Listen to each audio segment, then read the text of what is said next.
કોળી ઠાકોર સમાજની એક રચવા જઈ રહ્યા છો, તો તમારા જ સમાજના કેબિનેટ મંત્રી જે કહી શકાય કે કુંવરજી બાવળિયા છે, તો શું એ આ પોલિટિકલ પાર્ટીને સહકાર આપશે કે પછી ભાજપને જ સહકાર આપશે? શું કેવું છે તમારું? જો કઈ કરતા જ નથી એનો મતલબ કે કોળી ઠાકોર સમાજ ઉપર એનું કોઈ ધ્યાન છે જ નહીં. એને પોતાની પાર્ટી અને પોતાની ખુરશી ઉપર જ એની નજર છે. તમારા મત પ્રમાણે એવા કયા કયા નેતાઓ જે હાલમાં સરકારમાં છે, વિપક્ષમાં છે, કયા નેતાઓ જે છે તે આ પોલિટિકલ પાર્ટીને સહકાર આપી શકે છે? ના મેડમ, હું કોઈના નામ તો અત્યારે દેવા નહીં માંગુ, પણ આવનારા સમયની અંદર એક જ સાથે બહુ મોટો ધુબાકો થવાનો છે અને બહુ સારા એવા નેતા અને સારા એવા લોકો એક જ સાથે આ પાર્ટીમાં જોડાવાના છે. તમારા મત પ્રમાણે એવા કયા કયા નેતાઓ છે જે ખરેખર સમાજ માટે હાલ સરકારમાં છે ને કામ નથી કરી રહ્યા? જો આટલા નેતા હોવા છતાં એ નિગમમાં કોઈ ચેરમેન ન હોય તો આ એક ગુલામો જ કહેવાય ને. ફક્ત ને ફક્ત આ સરકાર દેખાવ માટે કોળી ઠાકોર નિગમ રાખતી હોય તો આ નિગમને તો તાળા મારી દેવા જોઈએ. 39 નેતામાં જો સાચે સમાજની સેવા માટેની કોઈ લાગણી હોય, ખુરશી જો સમાજ માટે લીધી હોય, તો એ જે નિગમ છે એ ચાલુ કરે. તાજેતરમાં અમરેલી ખાતે કોળી ઠાકોર સમાજની એક બેઠક યોજાઈ હતી અને આ બેઠકમાં સમાજના આગેવાન જયેશભાઈ ઠાકોર દ્વારા એવું કહેવામાં આવ્યું હતું કે હવે ટૂંક સમયમાં કોળી ઠાકોર સમાજની એક પોલિટિકલ પાર્ટી શરૂ કરવાની છે, ત્યારે એ સમગ્ર મુદ્દે ચર્ચા કરવી છે જયેશભાઈ ઠાકોર પાસેથી જ. શ્રી જયેશભાઈ, સ્વાગત છે આપણું લાઈવ 24 ન્યૂઝમાં. Thank you madam. જયેશભાઈ, જે રીતે વાત કરવામાં આવે તો તાજેતરમાં જ તમે અમરેલી ખાતે એવી જાહેરાત કરી હતી કે કોળી ઠાકોર સમાજની પોલિટિકલ પાર્ટી શરૂ કરવામાં આવશે. શું છે આગળની રણનીતિ? એવું છે કે જે અમરેલી વિસ્તારની અંદર જે અત્યારે એક બેઠક થઈ, એ બેઠકની અંદર એવા ડિસિઝનો ઘણા લેવામાં આવ્યા પાર્ટીને લગતા. બીજું કે ત્યાં મીટિંગ થઈ એવી રીતે જિલ્લે જિલ્લે અલગ અલગ જિલ્લામાં એક પેનલ અને એક મીટિંગ ગોઠવવામાં આવે છે.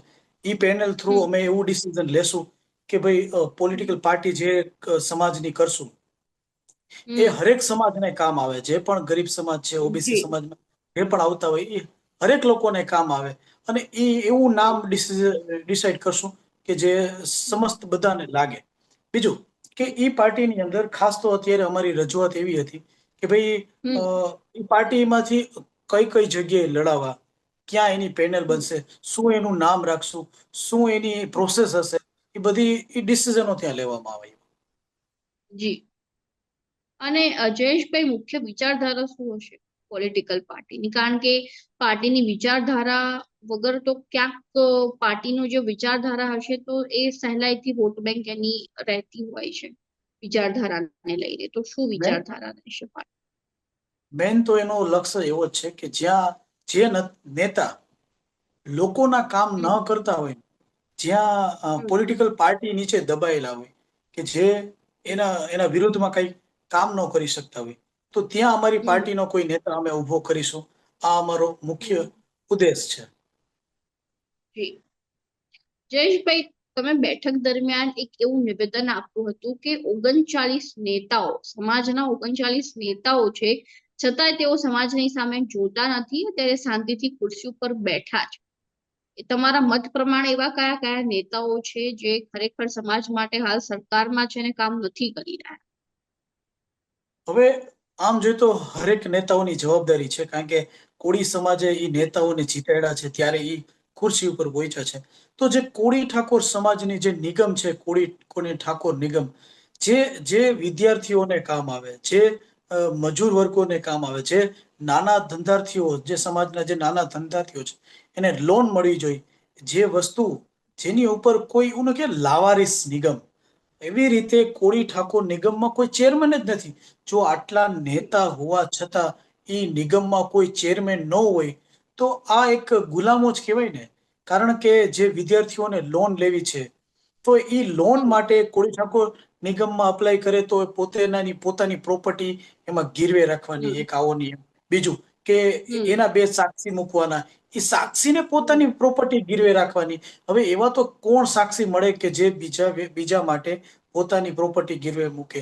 અને જો એને ત્યાં જ મૂકવી હોય તો પછી પ્રાઇવેટ લોનો છે જ ને, ત્યાં પ્રોસેસ થઈ જ જાય છે ને. એમાંય આટલા હાર્ડ નિયમો નથી હોતા. આટલા હાર્ડ નિયમો કોળી ઠાકોર નિગમમાં છે. જો આ ફક્ત ને ફક્ત આ સરકાર દેખાવ માટે કોળી ઠાકોર નિગમ રાખતી હોય તો આ નિગમને તો તાળા મારી દેવા જોઈએ. અમારો મુખ્ય મુદ્દો એ જ છે કે જો આ નિગમને લોકો સુધી ન પહોંચી શકતા હોય, લોકોને કામ ન આવતું હોય, સમાજને કામ ન આવતું હોય, તો આ નિગમને કાં તાળા મારી દો, કાં 39 નેતામાં જો સાચે સમાજની સેવા માટેની કોઈ લાગણી હોય, ખુરશી જો સમાજ માટે લીધી હોય, તો એ જે નિગમ છે એ ચાલુ કરે, અને એ નિગમની અંદર ચાલુ કર્યા પછી પણ જે ગ્રાન્ટ મળે છે એ ગ્રાન્ટને સમાજ સુધી પહોંચાડે એવા કોઈ નિયમો નાખો. અને ઓછામાં ઓછી, આજ તો સમાજ વધુમાં વધુ સમાજ કોળી સમાજ છે ગુજરાતની અંદર, તો કમસે કમ હું તો કહું 5,000, પણ 5,000 કરોડ ન મળે તો કાંઈ નહીં, કમસે કમ 2,000 કરોડ તો ગ્રાન્ટ કોળી ઠાકોર નિગમમાં ફાળવવી જોઈએ. જી. અને જયેશભાઈ, તમે જે પોલિટિકલ પાર્ટીની વાત કરી રહ્યા છો, તો ક્યારે તેની જાહેરાત ઓફિશિયલી કરવામાં આવશે, અને પાર્ટીને લઈને જે છે તે કયા કયા નેતાઓ, મુખ્ય નેતાઓ જે પાર્ટીના હશે, ચહેરાઓ હશે, કયા હશે? ના મેડમ, એવું તો કોણ નેતા હશે એ તો હજી વિચારધારણાઓ ચાલે છે. બીજું કે જે બેઠકની અંદર એવું ડિસાઈડ કરવામાં આવે છે કે 1.5 મહિનાની આડેગાળે એક પાર્ટીનું નામ અમે જાહેર કરશું કે આ નામ હોઈ શકે એમ. પછી મંજૂરી કયા નામથી મળે છે એવા અમે 5 નામ જાહેર કરવાના છીએ. 5 મિનિટ. જી. જયેશભાઈ, મારો છેલ્લો પ્રશ્ન એ છે કે જ્યારે તમે પોલિટિકલ પાર્ટી કોળી ઠાકોર સમાજની એક રચવા જઈ રહ્યા છો, તો તમારા જ સમાજના કેબિનેટ મંત્રી જે કહી શકાય કે કુંવરજી બાવળિયા છે, તો શું એ આ પોલિટિકલ પાર્ટીને સહકાર આપશે કે પછી ભાજપને જ સહકાર આપશે? શું કેવું છે તમારા મત પ્રમાણે? કુંવરજી બાવળિયાને જો સહકાર આપવો જોઈએ તો એને વિછિયાના સંમેલનમાં પણ એને સહકાર આપવો જોઈએ, વિછિયાની મેટરમાં પણ એને સહકાર આપવો જોઈએ. આ 84 લોકો ઉપર ખોટી રીતે ફરિયાદ દાખલ થઈ એમાં પણ એને સહકાર આપવો જોઈએ. આ કોળી ઠાકોર નિગમ કે જેની અંદર ચેરમેન નથી, તો એને પણ એ શબ્દો એને બોલવા જોઈએ. અને જે ગ્રાન્ટ ફાળવે છે એમાં પણ એને પોતાનું વક્તવ્ય એને રજૂ કરવો જોઈએ. જો કંઈ કરતા જ નથી, એનો મતલબ કે કોળી ઠાકોર સમાજ ઉપર એનું કોઈ ધ્યાન છે જ નહીં. એને પોતાની પાર્ટી અને પોતાની ખુરશી ઉપર જ એની નજર છે. જી. એટલે તમારા મત પ્રમાણે ક્યાંક પોલિટિકલ પાર્ટીને સહકાર નહીં આપે કુંવરજી બાવળિયા? જી. 100% નહીં આપે. નહીં આપે. તમારા મત પ્રમાણે એવા કયા કયા નેતાઓ જે હાલમાં સરકારમાં છે, વિપક્ષમાં છે, કયા નેતાઓ જે છે તે આ પોલિટિકલ પાર્ટીને સહકાર આપી શકે છે? ના મેડમ, હું કોઈના નામ તો અત્યારે દેવા નહીં માંગુ, કારણ કે જી. એટલો વિરોધ અત્યારે આ પોલિટિકલ પાર્ટીને લઈને ચાલે છે. એવા જી. એવા મેસેજો આવે છે કે ભાઈ આ ન કરવામાં આવે, આને રોકવામાં આવે, આવા જ વારંવાર પ્રયત્નો લોકો દ્વારા થતા હોય. જો અમે અત્યારે નામ કોઈના જાહેર કરી અને કાલ સવારે એને પણ દબાવવામાં આવે તો અત્યારે એના નામ નહીં જાહેર કરી, પણ આવનારા સમયની અંદર એક જ સાથે બહુ મોટો ધુબાકો થવાનો છે, અને બહુ સારા એવા નેતા અને સારા એવા લોકો એક જ સાથે આ પાર્ટીમાં જોડાવાના છે. જી. કે ગુજરાતના રાજકારણમાં ખળભળાટ જોવા મળશે. હા, જયેશભાઈ. 2027 ની અંદર બહુ મોટો ધડાકો થશે. જી. જી. ધન્યવાદ આપનો જયેશભાઈ, જોડાવા બદલ. જે રીતે વાત કરવામાં આવે તો કોળી ઠાકોર સમાજના આગેવાન, કોળી ઠાકોર સમાજના સેનાના પ્રમુખ જયેશભાઈ દ્વારા જણાવવામાં આવ્યું છે કે 1.5 મહિનાની અંદર જે છે તે નવી પોલિટિકલ પાર્ટી શરૂ કરવામાં આવશે. અને હાલમાં પણ અમારી જે રીતે જાહેરાત કરવામાં આવી છે કે પોલિટિકલ પાર્ટી અમે શરૂ કરીશું, અને કેટલાક દબાણો પણ આવી રહ્યા છે, તે રીતની વાત જે છે તે જયેશભાઈ ઠાકોર દ્વારા જણાવવામાં આવી છે. તો આ અંગે તમારું શું કહેવું છે, ચોક્કસથી અમારા કોમેન્ટ બોક્સમાં જણાવજો. અને હજુ સુધી તમે જો Light 24 ન્યૂઝને સબસ્ક્રાઇબ નથી કર્યું તો હાલ તેને સબસ્ક્રાઇબ કરી દેજો.